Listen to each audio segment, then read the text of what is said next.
En 1957, el filósofo Carl Gustav Jung fue entrevistado en la Universidad de Houston. Hoy día... ¡Hostia! ¡Hostia puta! Me cago en la madre que me parió, coño. Ayudarme a quitar esto, por favor. ¡Hostia puta, joder! Es que son los apuntes de la restauración, las partes de cámara, coño. Ayudarme. Deja el agua ahora.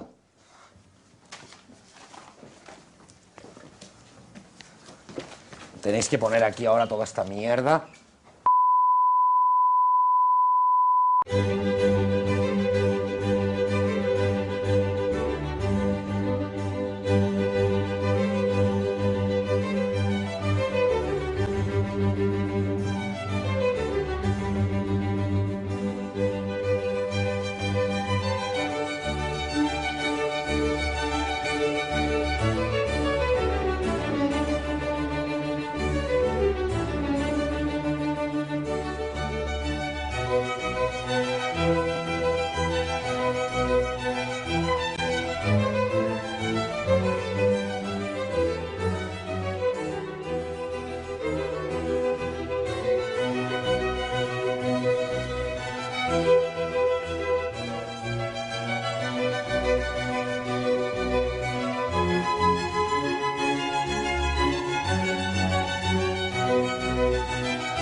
Doctor, you, a great deal of your work, of course, are aware of the fact that in your early work, you were, to some, at least, in association with Dr.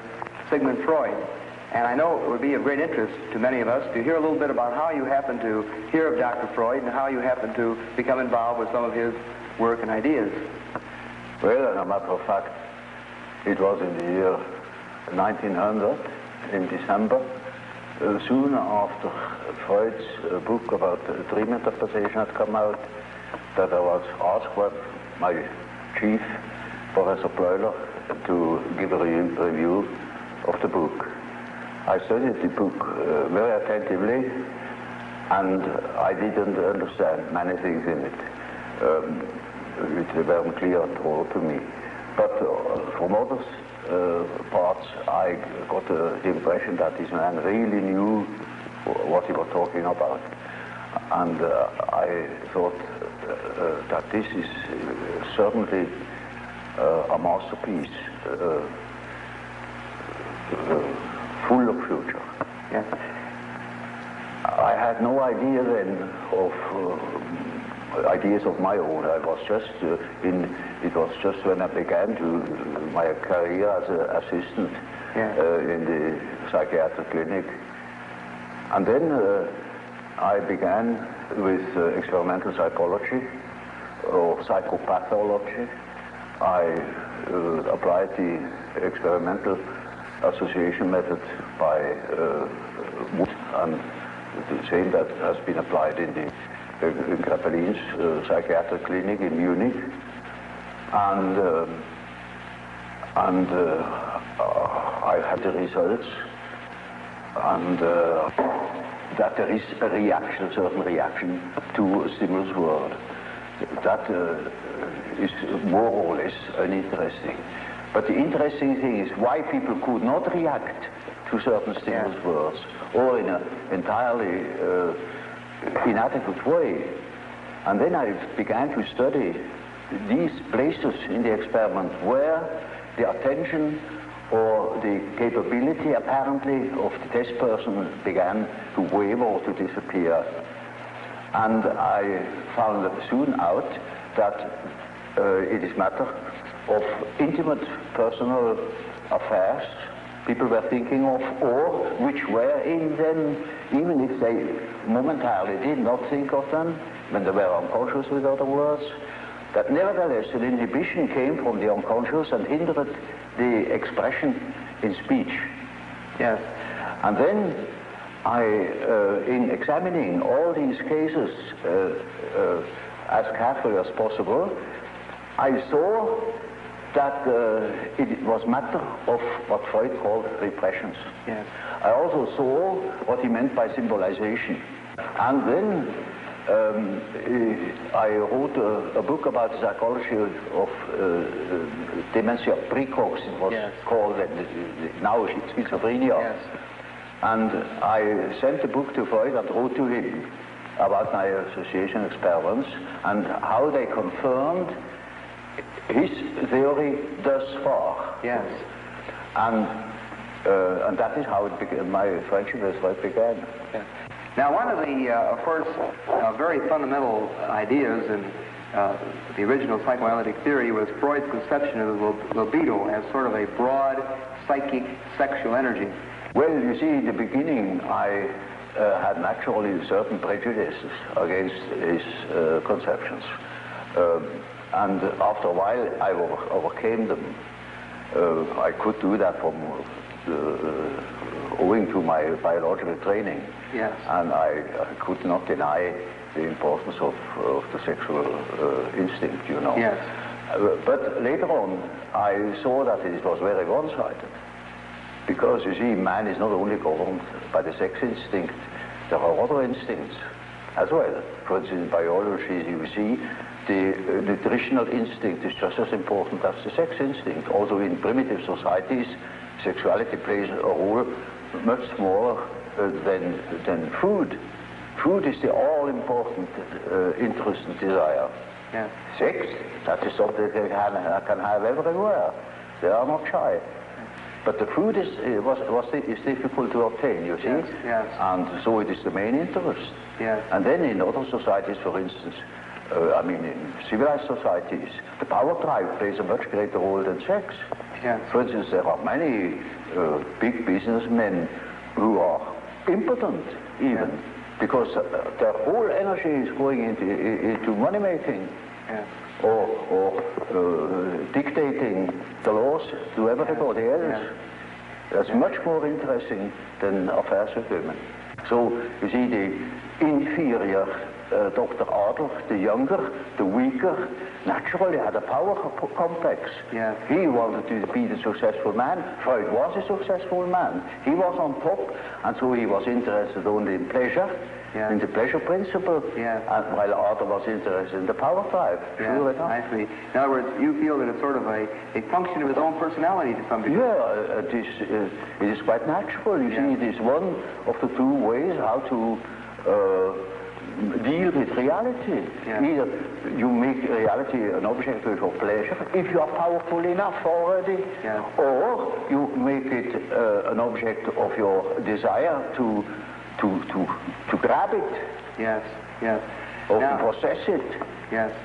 Now, of course, some observers have thought that perhaps the patients that Dr. Freud saw in Vienna of this period were often individuals who were repressed sexually. Oh, yes. And perhaps that so many of these patients having been of this type, that this may have been one thing that sort of reinforced Dr. Freud's ideas. Well, this is certainly so, that in the end of the Victorian age, there was a reaction going over the whole world against the taboos, the sex taboos, as one called them. One didn't understand anymore properly why or why not. And Freud belongs into that time, a sort of liberation of the mind of such taboos. The research comes to the question of the unconscious. There things become necessarily blurred, because the unconscious is something which is really unconscious. And so you have no object, you see nothing. No. You only can make inferences, you know.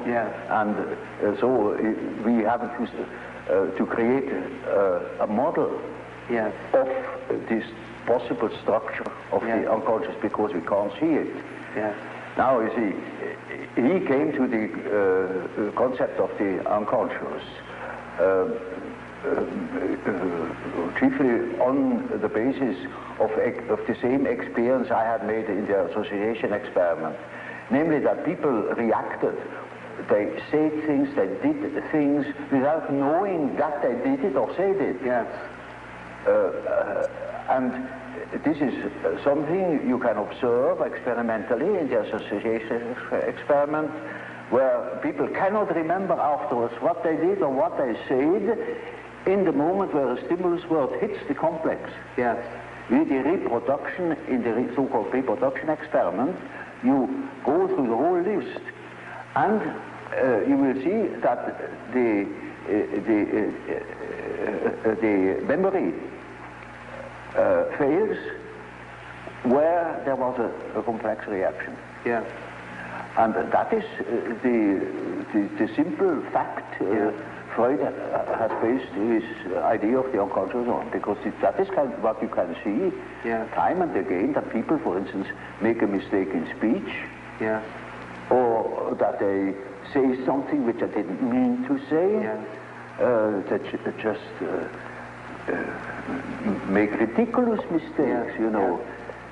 There are no end of stories, you know about how people can betray themselves by saying something they didn't mean to say at all, yet in the unconscious meant him to say that thing, just that thing.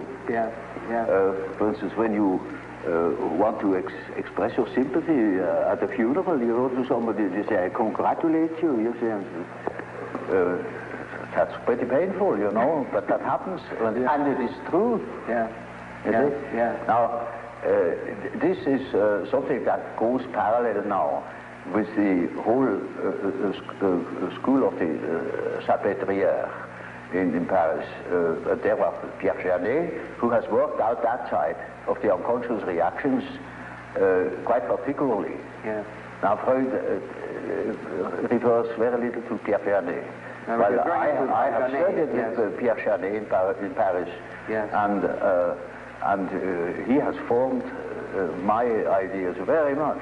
He was a first-class observer, though he had no dynamic theory about, no psychological theory. It was a sort of physiological theory of the unconscious phenomena as a so-called abaissement du niveau mental. That means a certain depotentiation of the tension of consciousness. It sinks below the level of consciousness and thus becomes unconscious. Now, that is Freud's view too. Only he says it sinks down because it is helped, it is repressed from above. Then that was my first point of difference with Freud.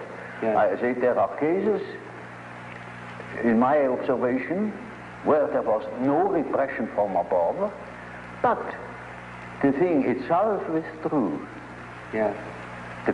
Those contents that became unconscious had withdrawn all by themselves. They were not repressed. On the contrary. They have a certain autonomy. There I discovered the concept of autonomy. And that these contents that disappear have the power to move independently from my will. Either they appear when I want to say something definite, they interfere and say and speak themselves instead of what I wanted to say. Or they make me do something which I didn't want to do at all. Or they withdraw in the moment where I want to use them. They certainly disappear.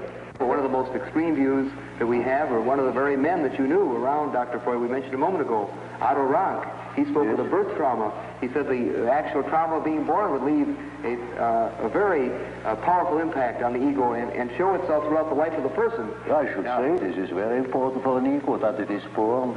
Otherwise it wouldn't be.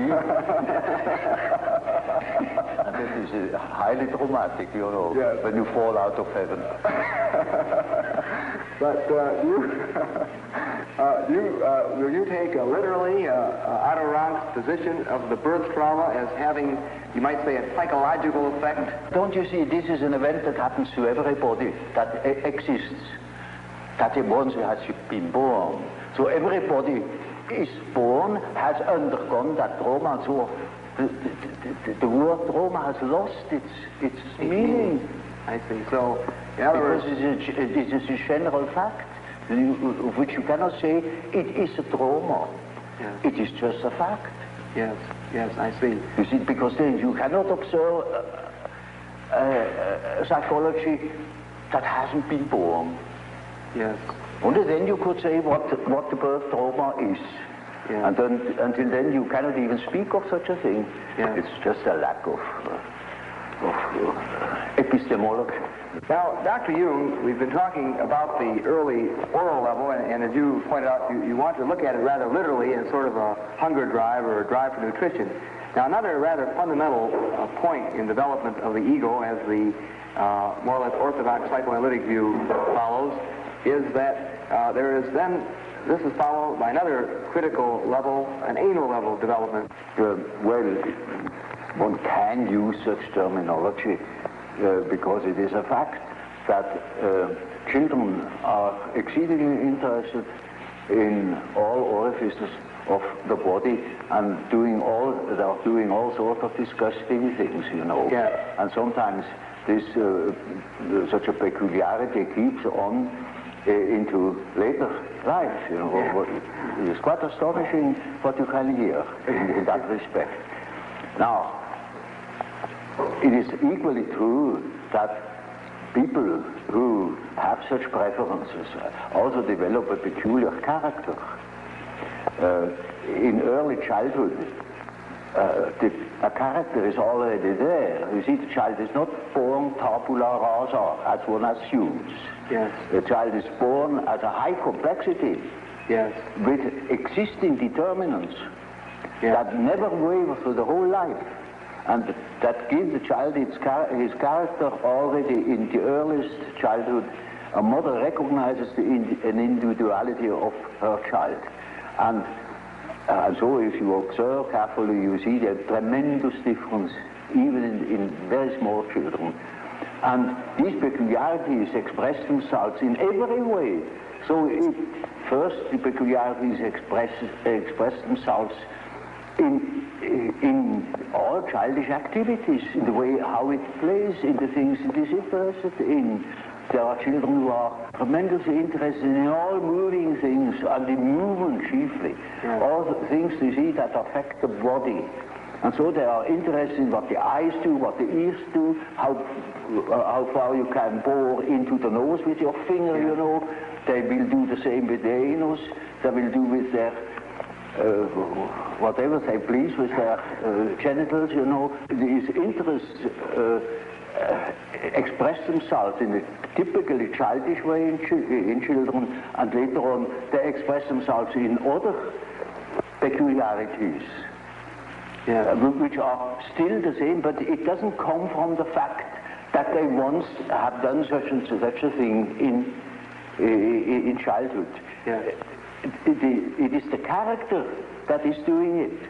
Yes. There is a definite inherited complexity, and if you want to know something about possible reasons, you must go to the parents. So in any case of a child's neurosis, I go back to the parents and see what there is going on, you know, because children have no psychology of their own, literally taken. They are so much in the mental atmosphere of the parents, so much en participation mystique with the parents. Yes. They are imbued by the paternal or maternal atmosphere, and they express these influences in their childish way. Yeah. So, for instance, a child, take for instance an illegitimate child, they are particularly exposed to environmental difficulties, for instance, the misfortune of the mother, etc., all the complications. And such a child will miss, for instance, a father. Yeah. Now, in order to compensate for it, it is just as if we were choosing or nominating a part of their body for a father instead of the father, and they develop, for instance, masturbation. Yes. Yeah. That is very often so with illegitimate children, that they become terribly autoerotic. Yes. Even criminal. One of the central parts of the so-called psychosexual development in the more or less orthodox psychoanalytic theory is the so-called Oedipus complex. Yes, yes, I believe yes. the term complex was yours originally. Well, you see, that is just what I call an archetype. That Yes. is the first archetype Freud has discovered. The first and the only one. He thinks that this is the archetype. But of course, there are many such archetypes. You look at Greek mythology and you find any amount of them, or look at dreams and you find any amount of them.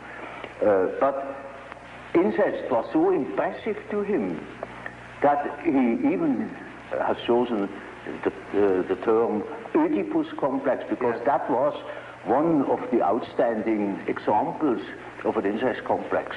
Yes. And it is only the masculine form, mind you, Yeah. because women have an incest complex too, but there it is not an Oedipus. Yes. So it is something else. Yes. Yes. So it is only the term for an archetypal way of behavior in case of a man's relation, say, to his mother.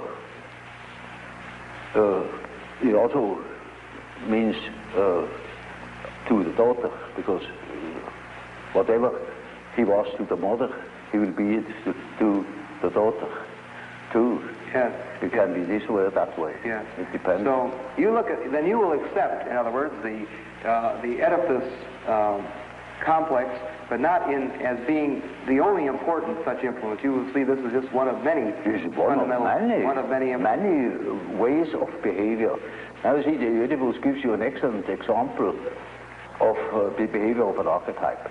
It is always the whole situation. There is a mother, there is a father, there is a son, there is a whole story, how such a situation develops, and to what end it leads finally. Yes. And that is an archetype. You see, an archetype always is a sort of abbreviated drama. Namely, it begins in such and such a way, it extends to such and such a complication, and it finds a solution in such and such a way. That is the usual form. As for instance, you take the instinct of building a nest with birds. Yes. In the way they build the nest, there is the beginning, the middle, and the end. Yes. It is built just to suffice for a certain number of young. So, you see, the end is already anticipated. And that's the reason why in the archetype itself there is no time. It is a timeless condition where beginning, middle, and end are just the same. They're all given in one. Yes. Now that is only a hint to what the archetype can do, you know, Yes. but that's a complicated question. Well, you know what a behavior pattern is. yes. Now, the way in which, say, a weaver bird builds its nest, that is an inherited form in him. He will apply all certain symbiotic phenomena between insects and plants. They are inherited patterns of behavior. And so man has, of course, an inherited scheme of functioning. You see, his liver and his heart and all his organs and his brain will always function in a certain way, following its pattern. We only have a great difficulty of seeing it because we cannot compare. There are no other similar beings like man that are articulate and could give account of their functioning. If that were the case, we would know, I don't know what. But because we have no means of comparison, we are necessarily unconscious about our own conditions. But it is quite certain that man is born with a certain functioning, a certain way of functioning, a certain pattern of behavior. And that is expressed in the form of archetypal images or archetypal forms. For instance, the way in which a man should behave is given by an archetype. And therefore, you see, the primitives tell such stories. A great deal of education goes through storytelling. Yes. For instance, they call in a palaver of the young men, and two older men perform before the eyes of the younger all the things they should not do. Yes. And at the end they say, no, that's exactly the thing you shall not do. Another way is they tell them of all the things they should not do. Yes. And you, like the Decalogue, yes. Thou shalt not. Yes, yes. And that is always supported by mythological tales. Yes. For instance, our ancestors have done so and so, and so you shall do. Yes. Or such a hero has done so and so, yes. And that is your model. Yes. For instance, take the teaching of the Catholic Church. There are several thousand saints, yes. And they show us how, you see, the models then become the models for the individual. And they have their legends, and that is Christian mythology. Yes. In Greek, you know, there was a Theseus, there was a Heracles, models of fine men, of gentlemen, you know. Yes, yes. And they teach us how to behave. They are archetypes. I see. Archetypes of behavior. So you see, when you have lived in the primitive circumstances, in the primeval forest, among primitive populations, then you know that phenomenon. You are seized with a certain spell, and then you do a thing that is unexpected. Now, see, the archetype is a force. It has an autonomy. It can suddenly seize you. It is like a seizure. Yeah. So, for instance, falling in love at first sight, that is such a case. You see, you have a certain image in yourself without knowing it of the woman, of the woman. Yeah. Now you see that girl, or at least a good imitation of your type, and instantly you get a seizure, and you're gone. Yeah. And afterwards you may discover that it was a hell of a mistake. Or you see, a man is quite capable, he's intelligent enough to see that that woman of his choice, as one says, not no choice, he has been captured. Yeah. You know, he sees that she is no good at all, that she is a hell of a business. And he tells me so, and he said, for God's sake, doctor, help me to get rid of that woman. He can't. He's like clay in her fingers. And that is the archetype. That is so-called archetype of the anima. Yeah, yeah. He thinks it is all his soul. Well, you know, that is a bit complicated, you know. The anima is an archetypal form expressing the fact that a man has a minority of feminine or female genes. Yeah. And that is something that doesn't disappear in him, that is constantly present, and it works as a female in a man. Therefore, already in the 16th century, the humanists have discovered that man has an anima. I see. And that each man carries his female with himself, they say. Yeah. And so you that is not a modern invention. Yeah. So now you see, the same is the case with the animus. That is a masculine image in a woman's mind, which is not sometimes quite conscious, sometimes it is not conscious, but it is called into life the moment that woman meets a man who says the right things. I see. And then because he said it is all true, and he is the fellow. Yes. No matter what he is. Yes.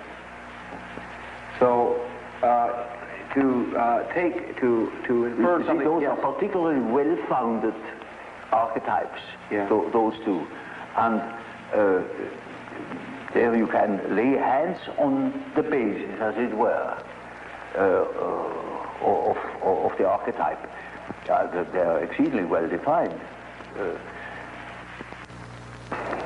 So, Dr. Jung, we have been discussing in some detail some of the factors in the development of the personality of the individual, and you have very kindly elaborated for us on some of your fundamental concepts.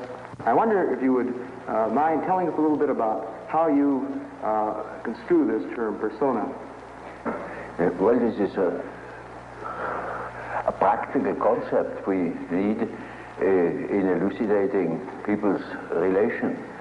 I noticed with my patients, particularly with people that are in public life, that they have a certain way of presenting themselves. For instance, take the doctor. He has a certain way. For instance, he has good bedside manners, and he behaves as one expects a doctor behaves. He may even identify himself with it and believe that he is what he appears to be. Yeah. He must appear in a certain form, unless people don't believe that he is a doctor. And so when he's a professor, he's also supposed to behave in a certain way so that it is plausible that he is a professor, you know. So the persona is partially the result of the demands society has. And on the other side, it is a compromise with what one likes to be, or with what, or as one likes to appear. Say. Yeah. Take, for instance, a parson. He also has his particular manner, and as corresponding to the general expectation, and he behaves also in another way, combined with his persona, that is forced upon him by society in such a way that also his fiction of himself, his idea about himself, is more or less portrayed or represented. So the persona is a certain complicated system of behavior which is partially dictated by society and partially dictated by the expectations or the wishes one nurses oneself. Yes. Now, this is not the real personality, in spite of the fact that people will assure you that that is all quite real and quite honest, yet it is not. Yes. Now, such a performance, or say, the performance of the persona is quite all right, as long as you know that you are not identical with the way in which you appear. Yes. But if you are unconscious of this fact, then you get into sometimes very disagreeable conflicts. Namely, people can't help noticing that at home, for instance, you are quite different from what you appear to be in public. Yeah. And people who don't know it stumble over it in the end. They deny that they are like that, but they are like that. They are it. And then you don't know, now, which is the real man? Yes, yes. Is he the man as he is at home or in intimate relations, or is he the man that appears in public? It is a question of Jekyll and Hyde. Yes. Often. Yes. It is such occasionally there is such a difference that you would almost be able to speak of the double personality. Yes. And the more that is pronounced, the more people are neurotic. Yes. They get neurotic because they have two different ways. They contradict themselves all the time, and in as much as they are unconscious of themselves, they don't know it. They think they're all one. Everybody sees that there are two. Yes. And some know him only from one side, so others know him only from the other side. And then there are situations that clash, because the way you are creates certain situations with people in relations, and these two situations don't chime in. They are just dissonances. Yes, yes. And the more that is the case, the more the people are neurotic. Now, you also use the term self. Yes. Now, the word self, then, would this have a different meaning than, say, ego or... Oh, yes, oh, quite, oh, yes. You see, when I say self, then you must not think of I, myself, because that is only your empirical self, and yes. that is covered by the term ego. Ego, yes. But when it is matter of the self, then it is matter of a personality that is more complete than the ego, because the ego is only consists of what you are conscious of. Yes, yes. Your awareness. Yeah, what you know to be yourself. Yes. The whole personality of man is indescribable. Yes. His consciousness can be described. His unconscious cannot be described, because the unconscious, as I must repeat myself, is always unconscious. Yes. And it is really unconscious, but really does not know it. Does not know about it. And so we don't know our unconscious personality. We have hints, we have certain ideas, but we don't know it really. Nobody can say where man ends. That is the beauty of it, you know. Yeah. It's very interesting. Yeah. The unconscious of man can reach God knows where. There we are going to make discoveries. Yes, yes. Now, another set of ideas center around the terms introversion and extroversion. It's simply practical, because there are certain people who definitely are more influenced by their surroundings than by their own intentions. While there are other people who are more influenced by the subjective factor. Now you see, the subjective factor, that's very characteristic, was understood by Freud as a sort of pathological autoerotism. Yes, yes. Now this is a mistake. You know, we have, the psyche has two conditions, two important conditions. The one is the environmental influence, yes. And the other is the given fact of the psyche as it is born.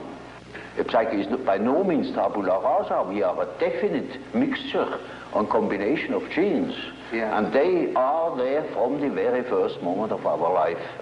And they give a definite character, even to the little child. And that is a subjective factor, looked at from the outside. Now, if you look at it from the inside, yes, then it is just so as if you would observe the world. Yes. When you observe the world, you see houses, you see the sky, you see tangible objects. But when you observe yourself within, you see moving images. Yes. A world of images. Yes. Generally known as fantasies. Fantasies. Yet these fantasies are facts. It is a fact that a man has such and such a fantasy. And it is such a tangible fact, for instance, that when a man has a certain fantasy, another man may lose his life. Yes. Or a bridge is built. Yes. These houses were all fantasies. Yes. Everything you do here, all of houses, everything was fantasy to begin with. And fantasy has a proper reality. That is not to be forgotten. Fantasy is not nothing. It is, of course, not a tangible object, but it is a fact nevertheless. It is, say, a form of energy. Yes. Despite the fact we can't measure it. Yes. It is a manifestation of something. Yes. And that is a reality. That is just a reality as, for instance, the peace treaty of Versailles or something like that. Yes. It is no more. You can't show it. Yes. But it has been a fact. Yes. Yes. And so the psychical events are facts, are realities. And when you observe the stream of images within, you observe an aspect of the world. Yes. Of the world within. Because the psyche, you know, if you understand it as a phenomenon that takes place in so-called living bodies, then it is a quality of matter. As our body consists of matter, we discovered that this matter has another aspect, namely a psychic aspect. Yes. Yes. And so it is simply the world from within, seen from within. Yes. It is just as if we were seeing into another aspect of matter. And so, you see, the man who is going by the external world, by the influences of the external world, say society or perceptions, sense perceptions, thinks that he is more valid, you know, because this is valid, this is real. And the man who goes by the subjective factor is not valid because subjective factor is nothing. Yeah. No, that man is just as well based because he is bases himself upon the world from within. Yeah. And so he is quite right, even if he says, oh, there is nothing but my fantasy, you know. Yeah. And of course that is the introvert. And that the introvert is always afraid of the external world. He will tell you, when you ask him, he will be apologetic about it. Yeah. He will say, of course, yes, I know only my fantasies. And he has always resentment. And as the world in general, particularly America, is extroverted like hell, the introvert has no place. Yeah. Yeah. Because he doesn't know that he beholds the world from within.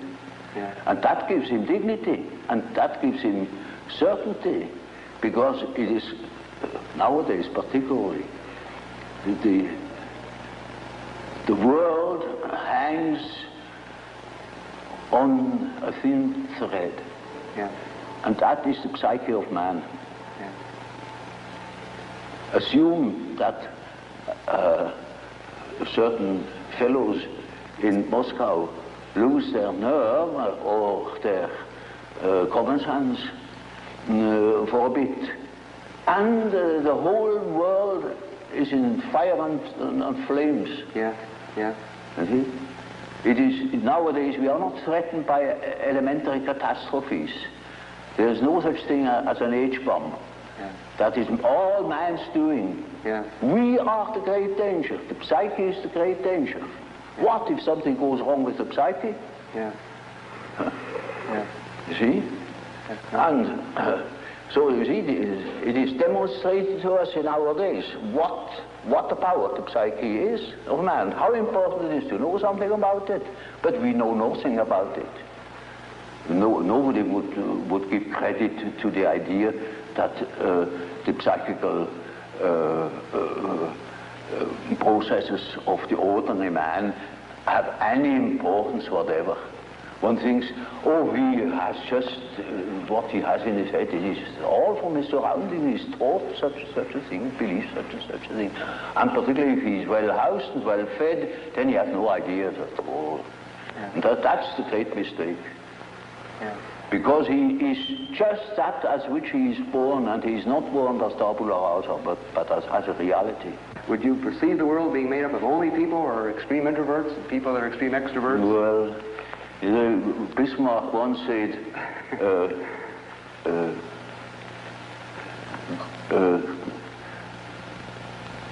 God may protect me against my friends. With my enemies, I can deal myself alone. You know how people are. They catch a word, and then everything is schematized along that word. There is no such thing as a pure extrovert or a pure introvert. Yeah. Such a man would be in the lunatic asylum. Those are only terms to designate a certain penchant, a certain tendency. For instance, the tendency to be more influenced by environmental influences or more influenced by the subjective factor. That's all. Yes. And you see, there are people who are very well balanced and are just as much influenced from within as they are from without. Yes. Just as little. Yes. Yes. And so with all the finer classifications, you know, Yes. they are only sort of point de repère, points for orientation. My whole scheme of typology is merely a sort of orientation. Namely, there is such a factor as introversion, there is such a factor as extroversion. The classification of individuals means nothing at all. This is only the instrumentarium for the practical psychologist to explain, for instance, a husband to a wife, or for instance, it is very often the case, one could almost say, it is almost the rule, but I don't want to make too many rules in order not to be schematic, that an introvert marries an extrovert for compensation, or another type marries the counter type to complement himself, for instance. Well, Dr. Jung, of course, tied in with your typology and quotation version, we, of course, know of your concepts of thinking, feeling, sensation, and intuition. Well, there is quite a simple explanation of these terms, and it shows you at the same time how I arrived at such a typology. Namely, sensation tells you that there is something. Thinking, roughly speaking, tells you what it is. Feeling tells you whether it is agreeable or not, to be accepted or not, accepted or rejected. Yes. And intuition, now there is a difficulty. Yes. You don't know ordinarily how intuition works. So when a man has a hunch, you can't tell exactly who he got at that hunch, or where that hunch comes from. It is something funny about intuition. I will tell you a little story. I had two patients. The man was a sensation type, and the woman was an intuitive type. Of course, they felt attraction. And so they took a little boat and went out to the Lake of Zurich. And there were those birds that dive after fish, you know. Yeah. And then after a certain time they come up again, and you can't tell where they come up. And so they began to bet who was the first to see the bird. Now, you would think that the one who observes reality very carefully, the sensation type, would of course win out. Yeah. Not at all. The woman won the bet completely. Yeah. She was beating him on all points. Yeah. Because by intuition she knew it before. I see. Now, how is that possible? Yeah. Well, sometimes, you know, you can really find out how it works by finding the intermediate links. You see, it is a perception by intermediate links, and you only get the result of that whole chain of associations. Yes. Sometimes you succeed in finding out, but more often you don't. So my definition is, intuition is a perception by ways or means of the unconscious. Yes. That is as near as I can get. This is a very important function, because when you live under primitive conditions, a lot of unpredictable things are likely to happen. Yes. And there you need your intuition, because you cannot possibly tell by your perceptions, by your sense perceptions, what there is going to happen. For example, more specifically, what would be an example or a difference between an intuitive extrovert and an intuitive introvert? Well, you know, you have chosen a somewhat difficult case, you know, because one of the most difficult types is the intuitive introvert. Yeah, you know. I have. The intuitive extrovert you find among hunters, bankers, gamblers. Yes.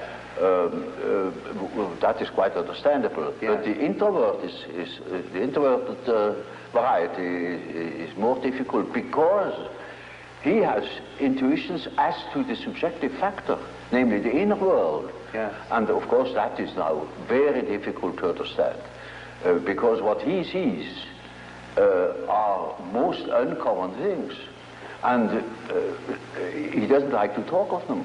Yeah. If he's not a fool, because he would spoil his own game by telling what he sees, because people won't understand it. Yeah. For instance, once I had a patient, a young woman, about 27 or 8, and her first words were, when I had seated her, she said, "You know, doctor, I come to you because I have a snake in my abdomen." I said, "What?" She said, "Yes, a snake, a black snake, coiled up right in the bottom of my abdomen." And I must have made a rather bewildered face at her.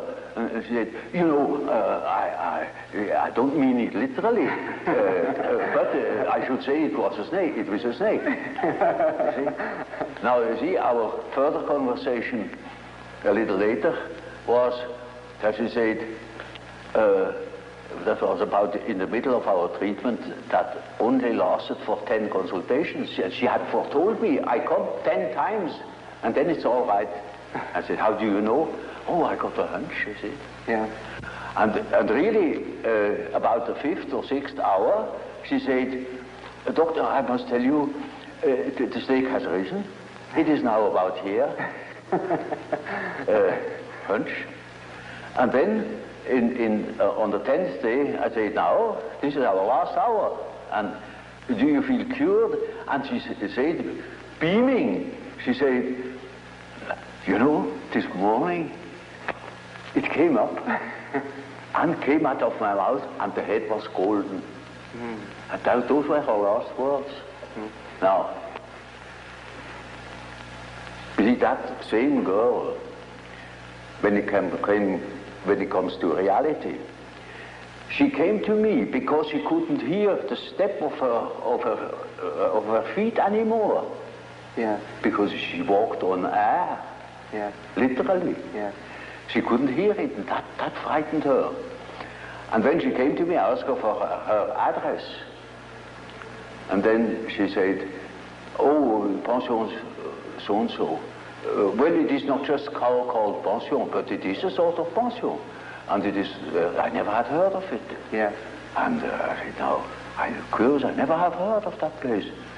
"Well, it's a very nice place," she said. Curious enough, there are only young girls there, very nice and very lively young girls. And they have a merry time. I often wish they would invite me to their merry evenings. And I said, "But do they amuse themselves all alone?" Said, "Oh no, there are plenty of young gentlemen coming in, and they have a beautiful time, but they never invite me." It turned out that it was a private brother. Yes.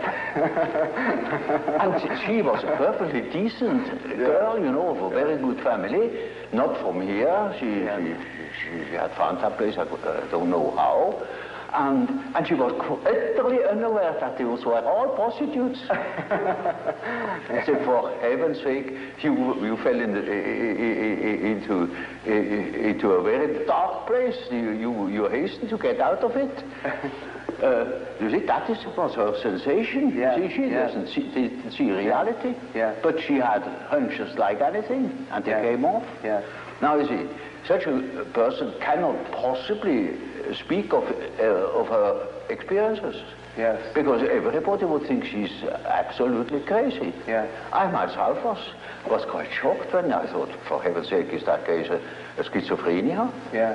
Yeah. Because you don't hear that kind of speech. Right. But she assumed that the old man, of course, knows everything, and he even doesn't understands such kind of language. Yeah. So you see, if when the intuitive the introverted intuitive would speak what he really perceives, then practically nobody would understand it. He would be misunderstood. And so they learn to keep things to themselves.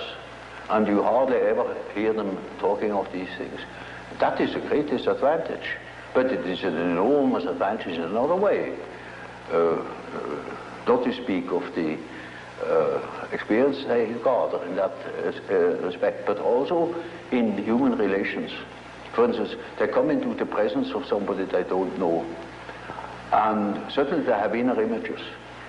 And those inner images give them a more or less complete information about the psychology of the partner. Yes.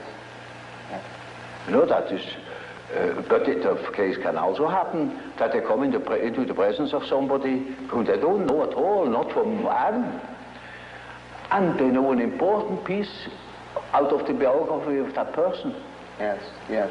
And are not aware of it, and tell the story. Yes. And then the fat is in the fire. Yeah, that's right. You see, so the introverted intuitive has in a way a very difficult life, although one of the most interesting lives. Yes. But it is difficult often to get into their confidence. It's just a sort of a skeleton to which you have to add the flesh, or say it is a country mapped out, you know, by triangulation points. And that doesn't mean the country consists of triangulation points. Yeah. That is only in order to have an idea of the distances. Yes. And so it is a means to an end. It only makes sense, such a scheme, when you deal with practical cases. Well, I told you that case of that intuitive girl, who suddenly came out with the statement that she had a black snake in the bed. Well, now, that is a collective symbol. That is not an individual fantasy. That is a collective fantasy. Collective, yeah. That is well known in India. For instance, she has nothing to do with India, but we have it too. It was generally human. But it's entirely unknown.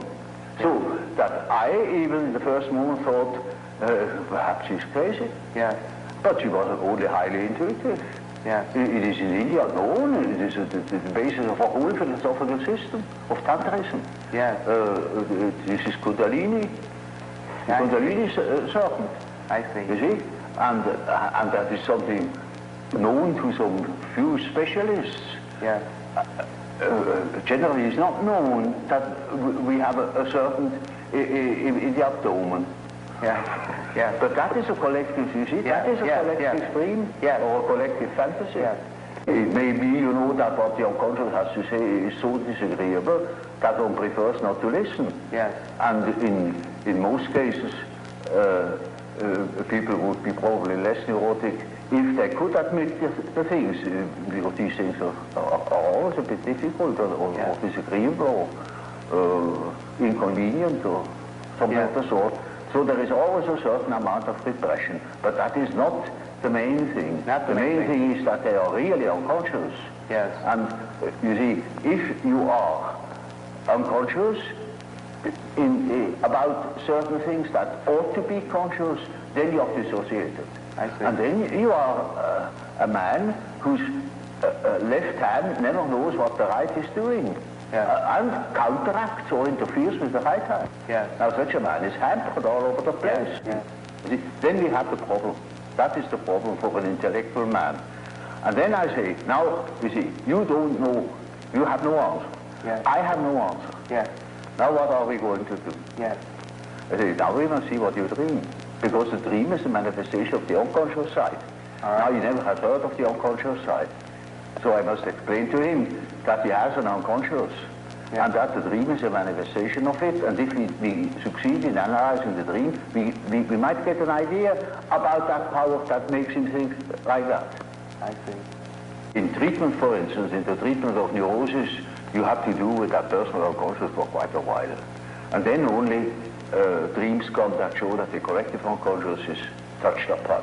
Yeah. Now, as long as there is material for personal nature, yes, you have to deal with the personal unconscious. Yes.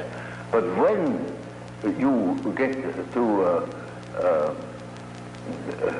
say to a question, to a problem, which is no more merely personal, but also collective. You get collective dreams. Yes. Yes. And then we are there where we can begin with the observation of the unconscious. And then, day by day, one goes on by the data the unconscious produces. Yes. You see, we discuss the dream, and that gives a new surface to the whole problem. And he will have another dream, and the next dream gives again an answer, because the unconscious is in a compensated relation to consciousness, and after a while we get the full picture.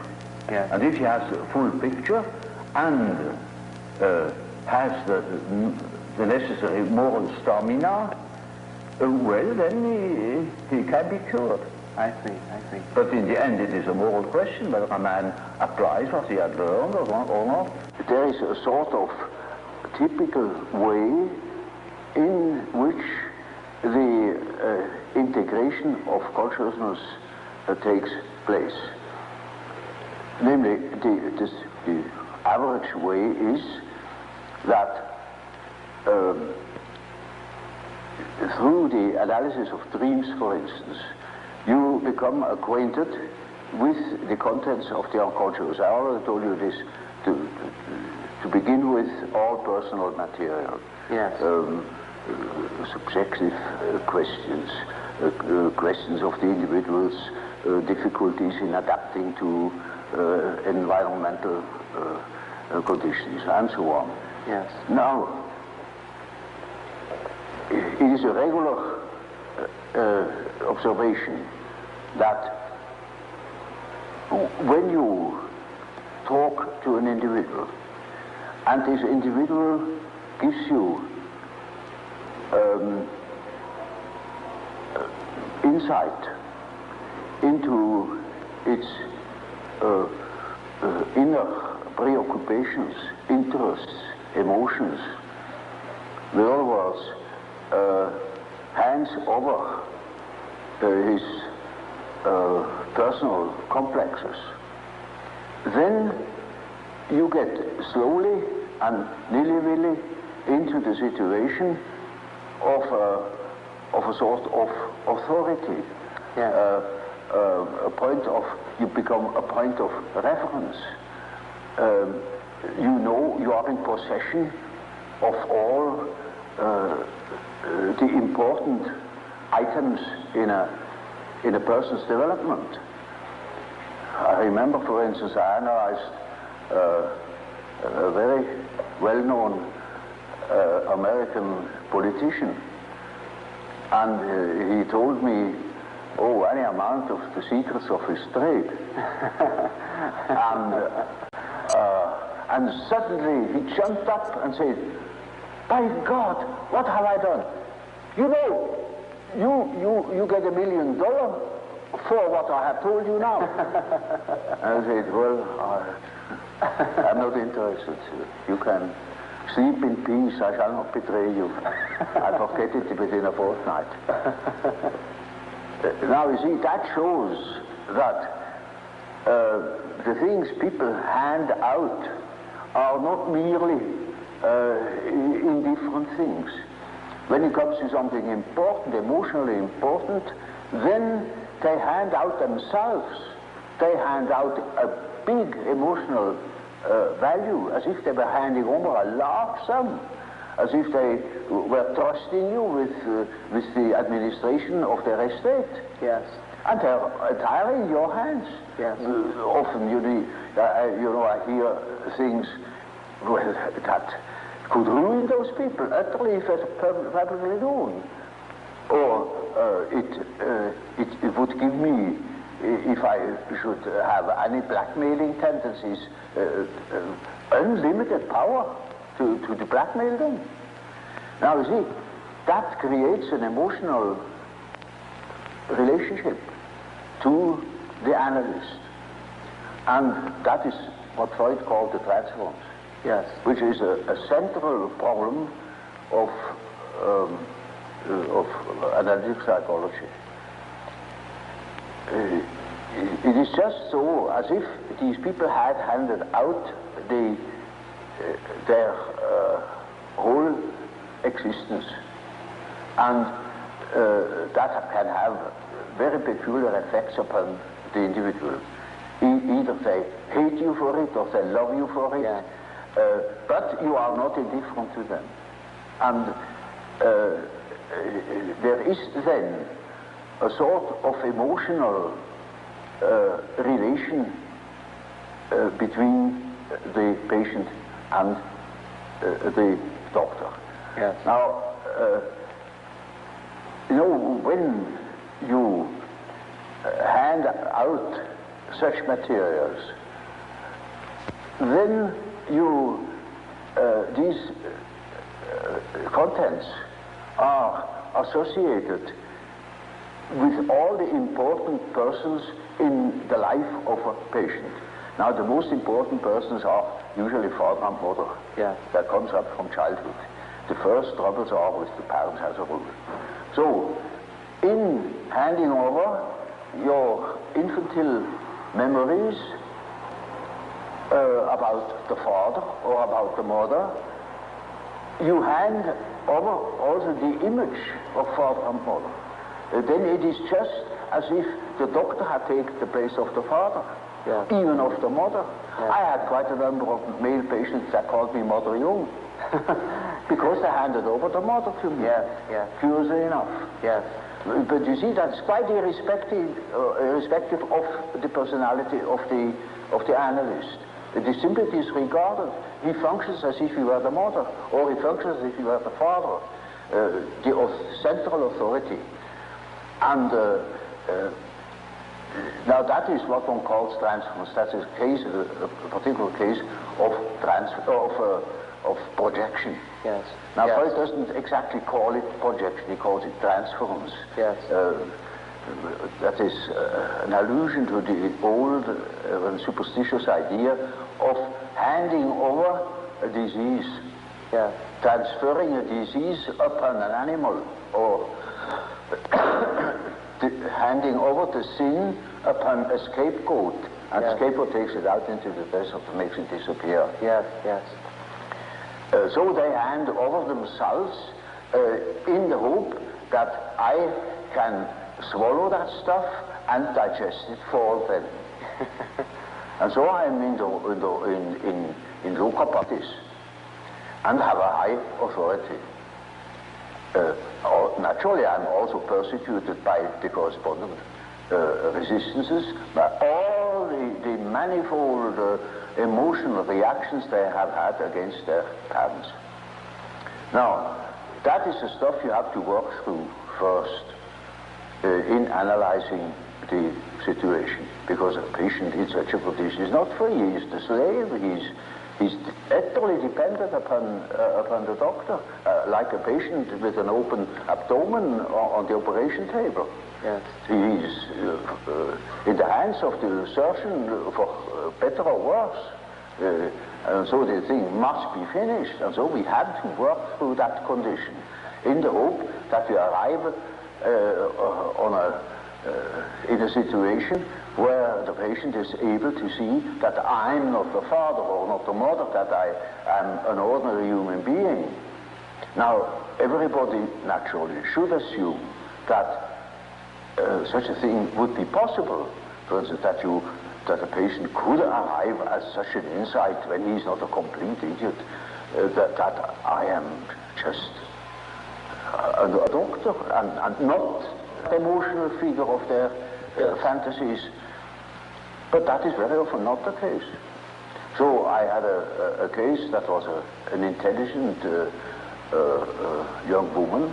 She was a student of philosophy, very good mind, where one could expect easily that she would see that I am not the parental authority. But she was utterly unable to get out of this delusion. And in such a case, one always has recourse to the dreams. It is just as if one would ask the unconscious, now what do you say to such a condition? You see, she says of the unconscious, of course I know you are not my father, but I just feel like that, it is like that, I depend upon you. And I say, now we see what the unconscious says. Now the unconscious produce dreams in which I really assume a very curious role. You know, she was a little infant, she was sitting on my knees, I held her in my arms, I was a very tender father to the little girl, you know, and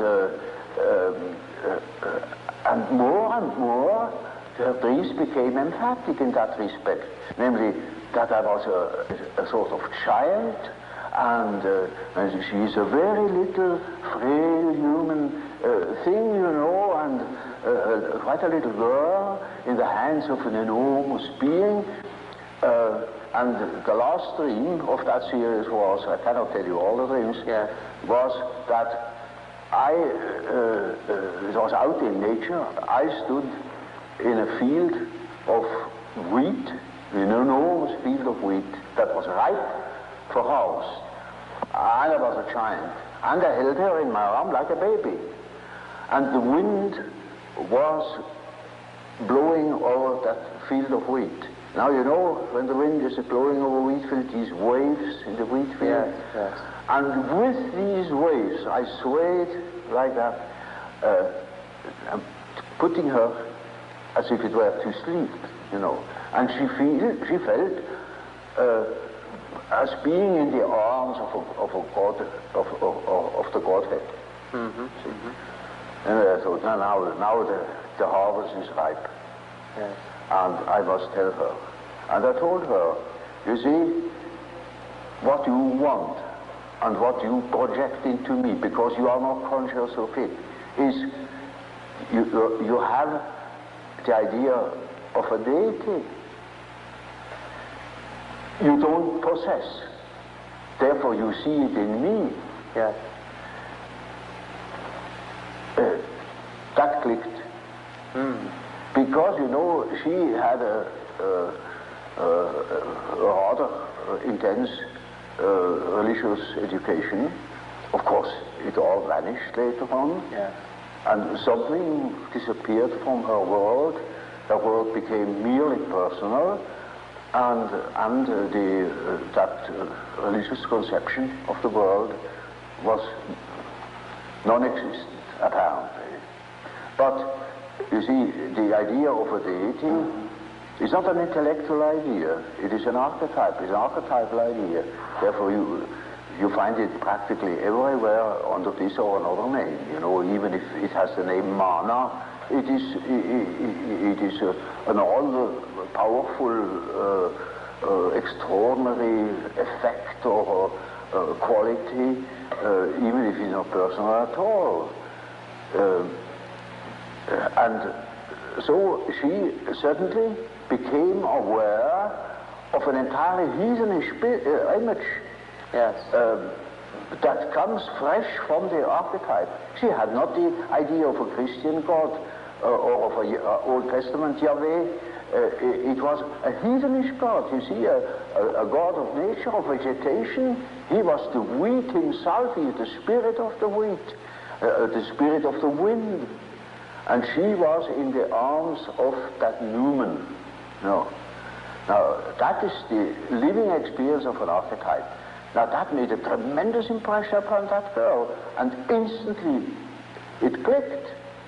She saw what she really was missing, that missing value, that was in the form of a projection in myself and made myself indispensable to her. Yes. And then she saw it is not indispensable, because it is, as the dream says, she is in the arms of that archetypal idea. Now that is a luminous experience, you see. And that is the thing that people are looking for. Yes. An archetypal experience that gives them an incorruptible value, and that is a sort of liberation. Yeah. And that is, of course, makes her complete, you know. Inasmuch as she can realize such a luminous experience, she is able to continue her path, her way, her individuation. The acorn can become an oak and not a donkey. Nature will take her course. She will become that which she is from the beginning. Now, we think we are able to be born today and to live in no myth, without history. That is a disease. That's absolutely abnormal, because man is not born every day. He's once born in a specific historical setting with the specific historical qualities, and therefore he is only complete when he has a relation to these things. It's just as if you were born without eyes and ears, when you are growing up with no connection with the past. From the standpoint of natural science, you need no connection with the past. You can wipe it out. Yes, yes. And that is a mutilation of the human being. Now I saw, through my practical experience, that this kind of proceeding had a most extraordinary therapeutical effect. And so, you see, in our days, we have such and such view of the world, such and such a philosophy, but in the unconscious we have a different one. And that we can see through the example of the alchemistic philosophy that behaves towards the medieval consciousness exactly like the unconscious behaves to ourselves.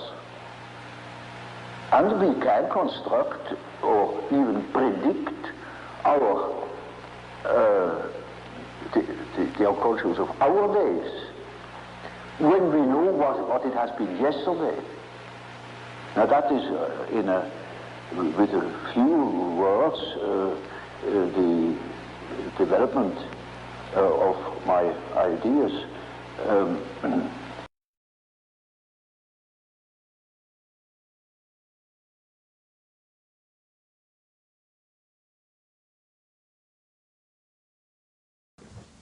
Coge esto primero, coge esto primero. Ni introducción, ni pollas al final.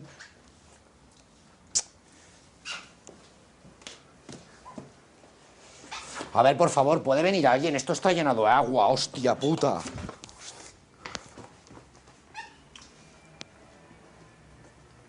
No, aquí no filmamos nada más, se ha acabado ya.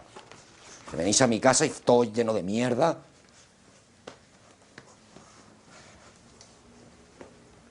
Vale, ya está, tomar por culo, se ha acabado.